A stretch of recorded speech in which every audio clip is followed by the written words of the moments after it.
And I thought if I was just perfect enough and good enough through this way that I was achieving it, and I would show the world that I was deserving of a national title and a world title, which I was told that I would never be good enough to achieve. I had people telling me since I was little, you'll never own your own studio. You'll never be a national champion. You'll never be a world champion. Oh, your first gold medal at Worlds? Yeah, that doesn't count. That, that must have been just a fluke. You didn't really earn that. You didn't deserve that. You really weren't good enough. Maybe your opponent wasn't challenging enough. And I kept pursuing this constant sense of perfection where I was doing whatever it took to beat the crap out of myself to be good enough.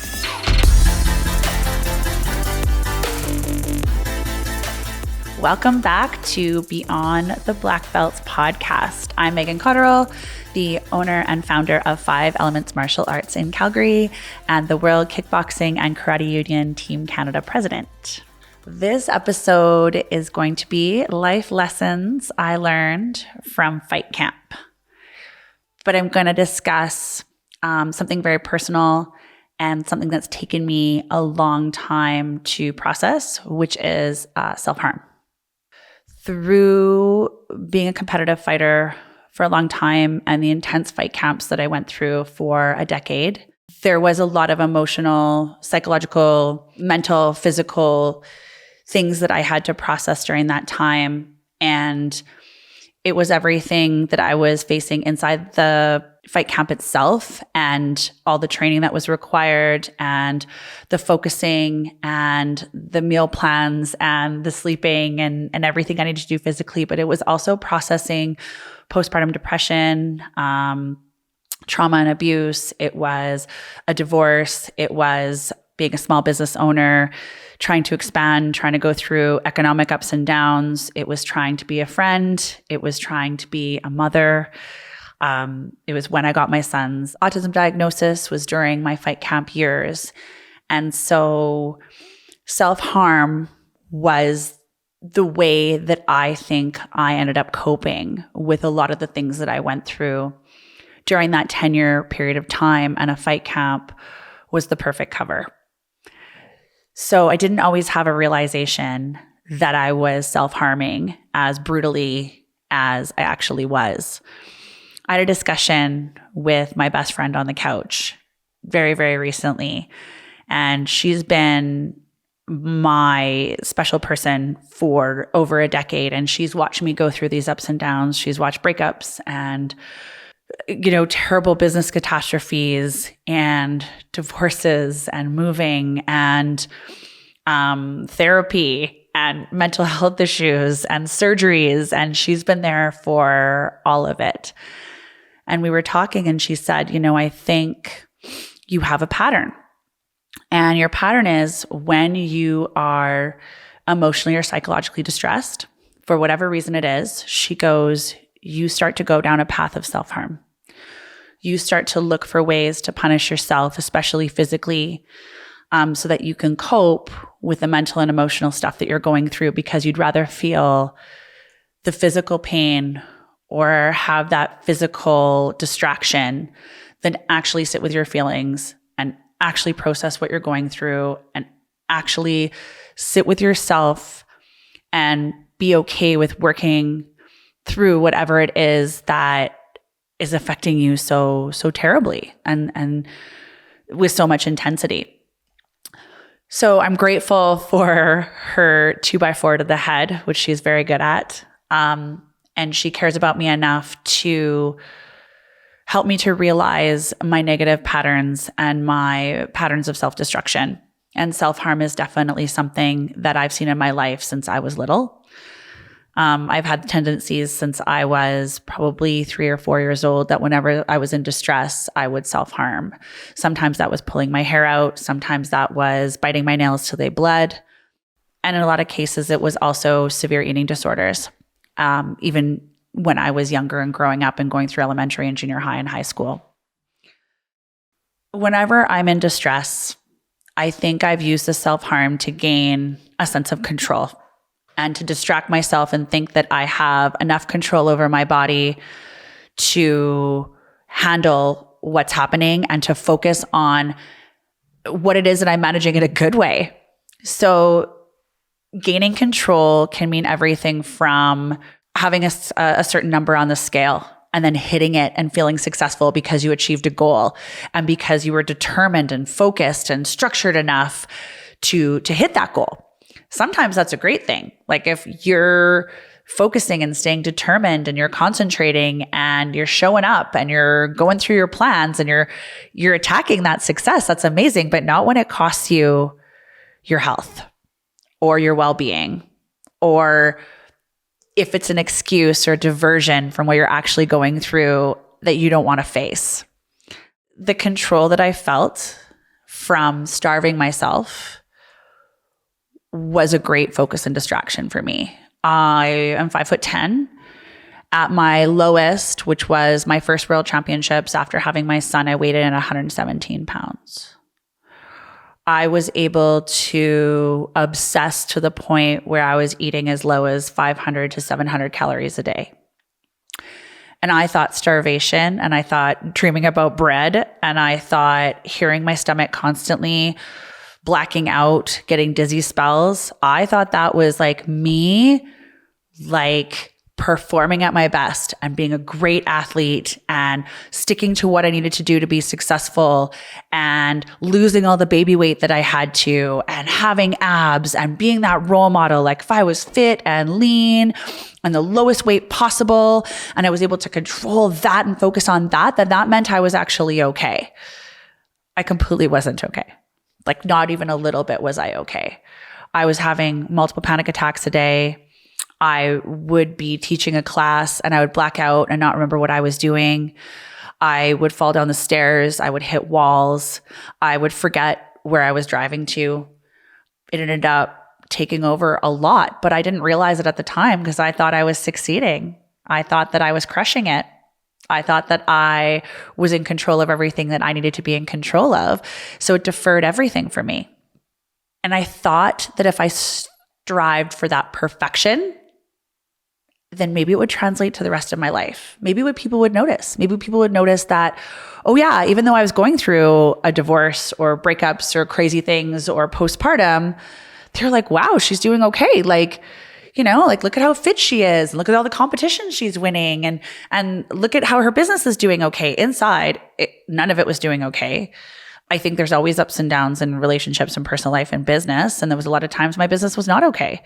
There was a lot of times where I didn't think that it was going to be open next week. I didn't know if I was going to be facing bankruptcy. I didn't know if I was going to have any instructors. I didn't know how I was going to be able to take care of my baby and teach for 12 hours a day. But on the outside, I wanted to project this sense of perfection.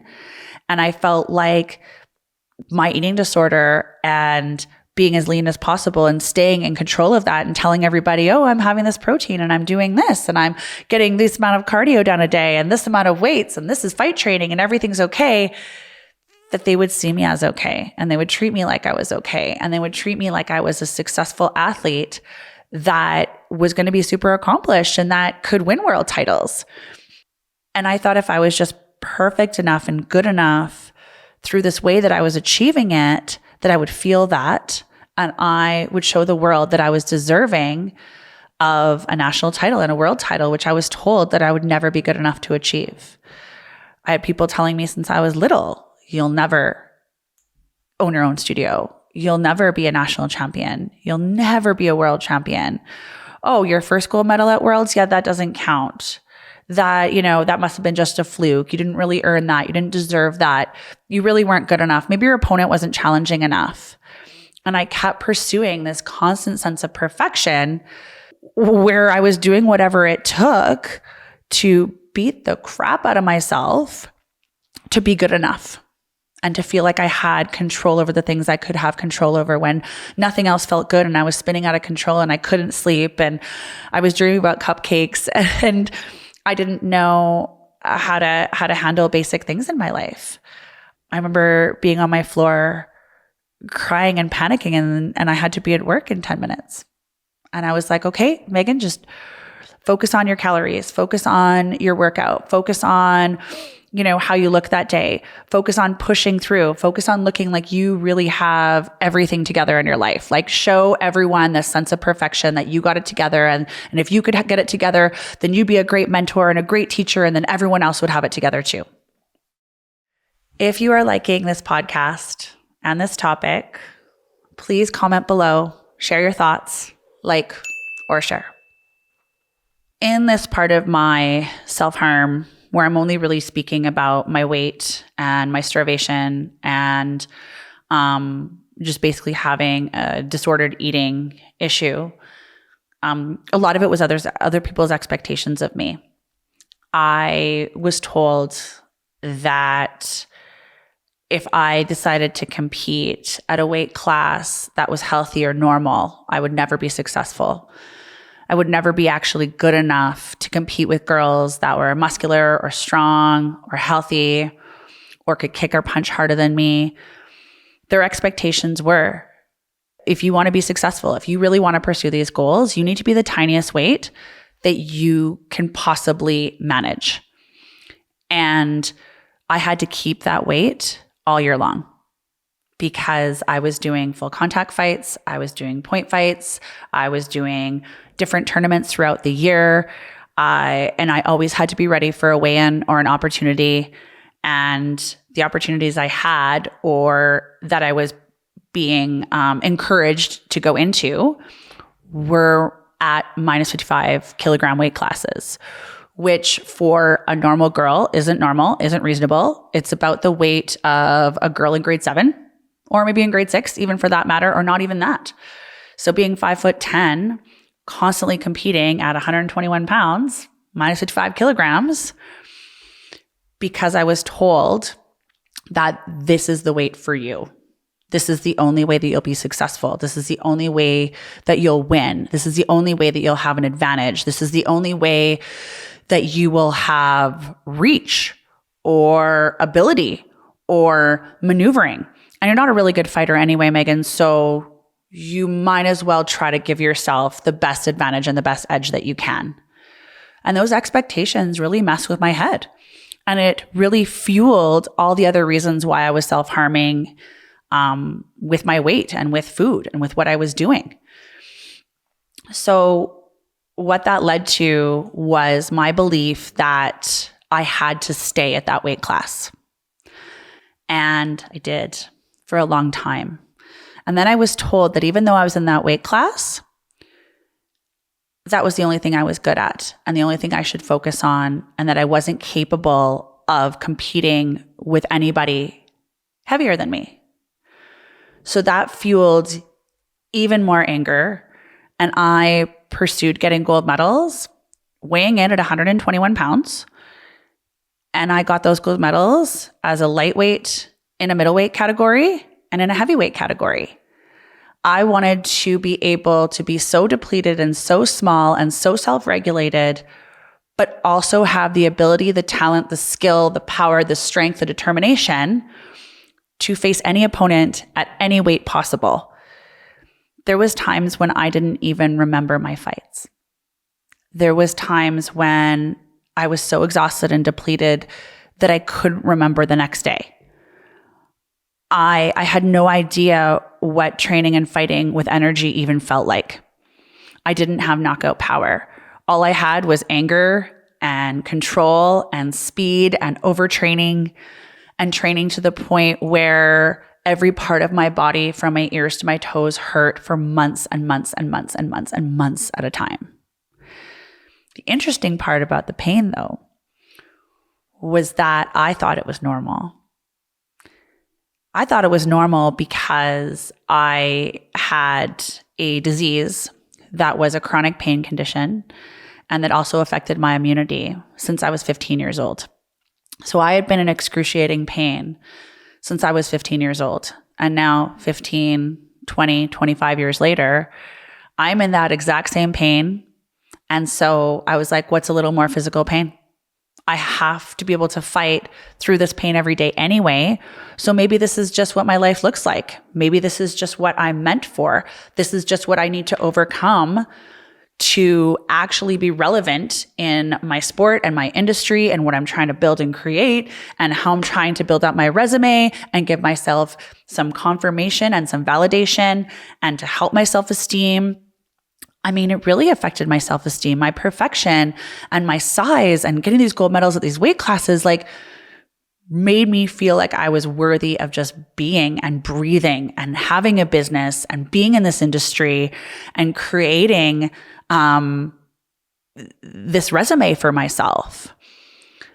And that physical pain led to being on severe medication and opioids for 25 years.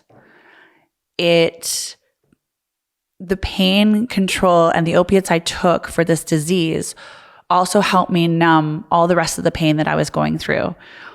It helped me go on the ridiculous cleanses. It helped me to not throw up as much because I was taking so much Gravol and I was so nauseous from not eating, but I was also nauseous from being in incredible amounts of pain. And the self-harm got to a point where I lost all my hair. I would have bruises that wouldn't go away, where, my skin, I would have cystic acne. I would break out. My skin would look ashy.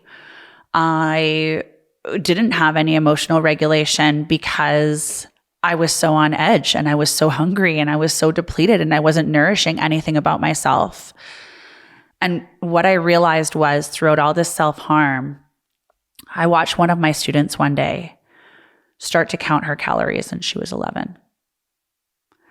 And it absolutely broke my heart that was the example and the role model that I was for her. She thought I was the one that was successful and perfect because this is what I was pursuing. And she thought that my eating disorder and my self-harm meant success for her and meant success for our industry and what it was like to compete as a female in this industry. And that was when I had a moment where I acknowledged that this self-harm was wrong and that I needed a different perspective and that I needed to pursue seeing a counselor and learning how to meditate and figuring out the root causes of why I thought self-harm was normal and why I thought it was successful for me.